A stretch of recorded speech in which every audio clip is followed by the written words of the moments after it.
Now that you've had a chance to start to review information about Sand Creek in the discussion, you've had a chance to look at documents, I think it's important to start to look at a bigger picture. And so that's what this PowerPoint's about. It is to give you a little more information, a little more background about Sand Creek, and a larger perspective when you look at Sand Creek instead of just the day. So the questions that come up, at least for me and perhaps for you, are what happened to cause something like the Sand Creek Massacre?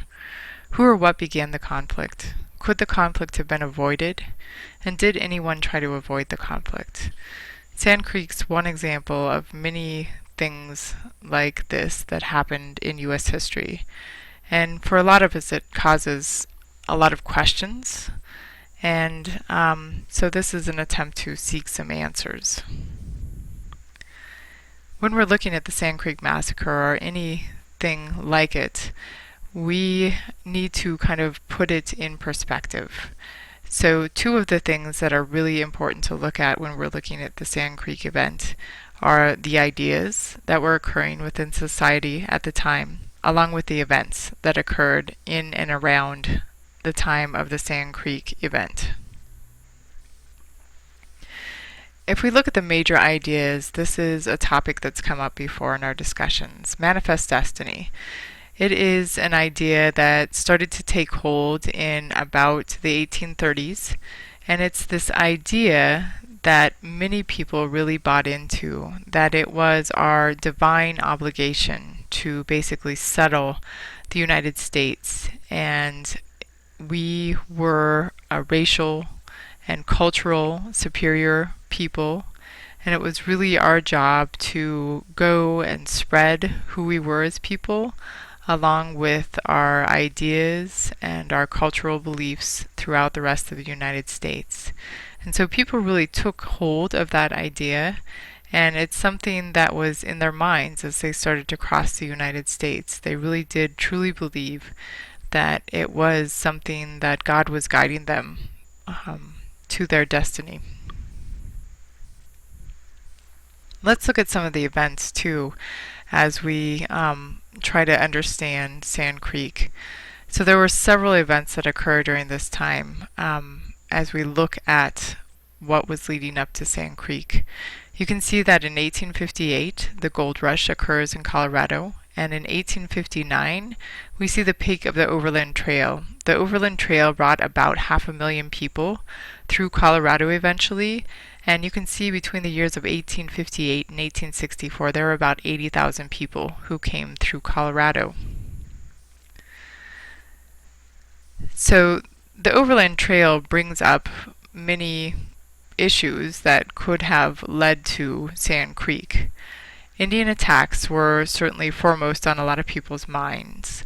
If we look at the data around, however, Indian attacks, it's really important to understand that while they were prevalent, it was not necessarily something that happened on a regular basis. As we can see, in looking at the diaries of 66 people who went on the Overland Trail, within those diaries we can really only find data to support about 8 plausible attacks from Indian tribes.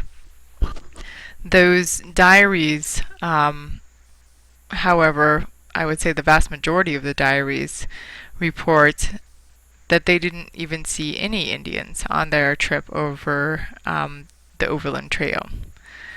We see in total a number of about 4 Indian massacres, and those massacres, so the Indian people massacring the white people, occurred only in Oregon and California. And you can see the comparison on the bottom, the two numbers. Of all the people who were involved in any sort of raids, killings, there were 362 immigrants who died and 426 Indians who died. So these are just some numbers to consider as we look at that bigger picture once again. There's about 500,000 people going on the Overland Trail, and in total you can see that the numbers of people who were impacted by Indian attacks is quite small compared to the overall number. Another thing that is important to understand is that Death on the Overland Trail was pretty common, unfortunately. It was common because of the circumstances, because of disease, because of really how hard the trip was. And you can see in this quote by Horace Greeley, and he writes, "Death had traveled before me. A young man shot dead while carelessly drawing a rifle from his wagon lies buried by the roadside. I have heard of so many accidents of this nature that I marvel at the carelessness with which firearms are everywhere handled." So he's talking about his experience on the Overland Trail, and this happens time and time again, unfortunately, where kids fall under wagon wheels, kids are caught in situations where they lose their lives. Things like this happen that Horace Greeley spoke of. So the Overland Trail was not the safest place, and so that's just another thing to consider when looking at whether or not Indian raids could have been something that kind of pushed people to believe that they needed to get rid of the Indian people in this area. Another event that occurred during this time is the Treaty of Fort Wise. In your reading, you see that in 1861, the federal government decided that they needed to basically get Indian people out of the eastern portion of Colorado so that they could have railroads come into the eastern portion of Colorado to build so they could eventually finish the Transcontinental Railroad. They also wanted to see settlement in eastern Colorado, and that was going to be really hard in their mind with Indian people going up and down the plains hunting buffalo.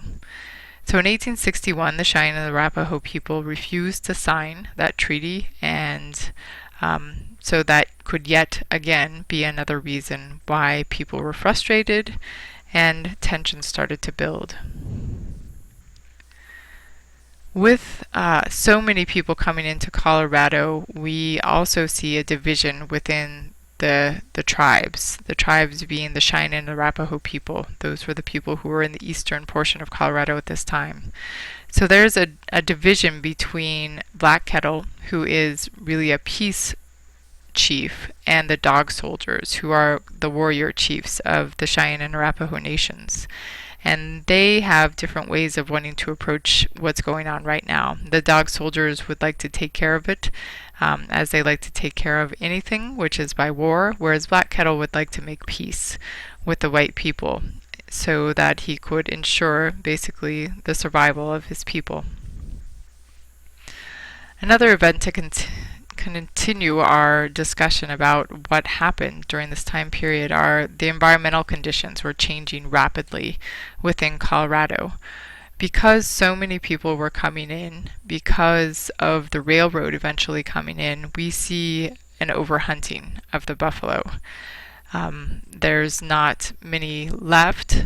The Cheyenne and Arapaho people are having to basically go further and further to get their food source, which they're now fully dependent upon. And we see a severe drought set in between about 1863 and 64, causing the buffalo to migrate even further north. So this really hurts the Cheyenne and Arapaho people. They are kind of in a mode of starvation at this point. So what happens as the settlers start to come in is the Indian people, because they don't have buffalo anymore to hunt, and they turn to cattle, which is what a lot of settlers had brought in. So the Indians, in place of the buffalo, begin to hunt cattle. This eventually leads to another event that perhaps tipped, I would say, the measure at this point in time. So what happened is on the Eastern Plains, a family was attacked. It was a white family, and it was attacked by Indian people. And this happened, as you can see, in 1864. And it was a family who was out on a ranch, and there were reports that were written pretty quickly in Denver papers about this attack. And as you can read, it says Mr. Hungate and family who occupied a ranch were murdered by Indians. The bodies of the 2 children were found near the house. They had been scalped and their throats cut. A later report brings news of the discovery of Mr. Hungate's body about a mile from the same place. And as you can see, there's moccasins, there's signs that Indians were in the vicinity, and then saying that they would bring the bodies back to Denver later that day. So that kind of tips the scales for a lot of people. In the aftermath of this attack, the Cheyenne and Arapaho people go into Denver for peace talks. Black Kettle attempts to basically maintain peace, and he's promised peace if his people relocate to military posts. Because at this time, as you can imagine, a lot of Coloradoans are very upset, and the only way that they're going to be safe is for them to relocate to the military post. Yet another factor to kind of throw in here is that at the time we have a governor who was attempting to claim statehood for Colorado. And in 1864, the same year that the massacre of the rancher family, the Caucasian ranch family, happens, statehood is also denied. So as you can imagine, what happens is that the governor is very upset, and he basically gives Chivington the go-ahead to raise a volunteer army at that point in time, because Evans is now looked upon as someone who can't get statehood, and he can't basically take Colorado to a place that is the next place that they want to be, which is to become a state. So Chivington at that time raises an army, and they kind of decide to take care of matters themselves. So as we know, at that point, what happens is what happens at Sand Creek. And here's a perspective that maybe is a little bit different, one that I want to share with you. It's from George Bent. As we know, George Bent married Al Woman, and he was at Sand Creek the day that this happened. So he shares, "It was not light yet next morning when I was awakened by people shouting that soldiers were coming. By the dim light I could see soldiers charging down on the camp from each side. At first the people stood huddled in the village, but as the soldiers came on they broke and fled. The main body of Indians retreated up the creek. I joined a party of about 10 middle-aged Cheyennes, warriors who were making for the sandhills west of the creek, but the soldiers' fire was too hot for us, and we were forced to turn back into the stream's bed again. Next we started up the creek with 2 companies of cavalry following us and keeping us hot running fight all the way. We passed a great many dead Indians lying in the wet sand of the creek's bottom." So George Bent is kind of that other outside perspective, and he shares that in one of his memoirs. So as we know, on that day, what happened was an attack. They were surrounded by, you can see these guns, these are the howitzers. So the army positioned these basically around the camp. And on that day, there were 700 troops that came in the early morning, and 500 Indians who were in the camp.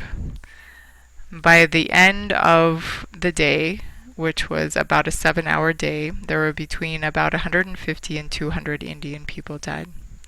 So as you can see, there are a whole lot of events along with ideas that took place during this time that may help us to better understand what happened at Sand Creek. It's certainly not all of the things that happened during that time, but a few more events to give a perhaps a broader perspective of what led up to Sand Creek, and might help us to better understand why it happened.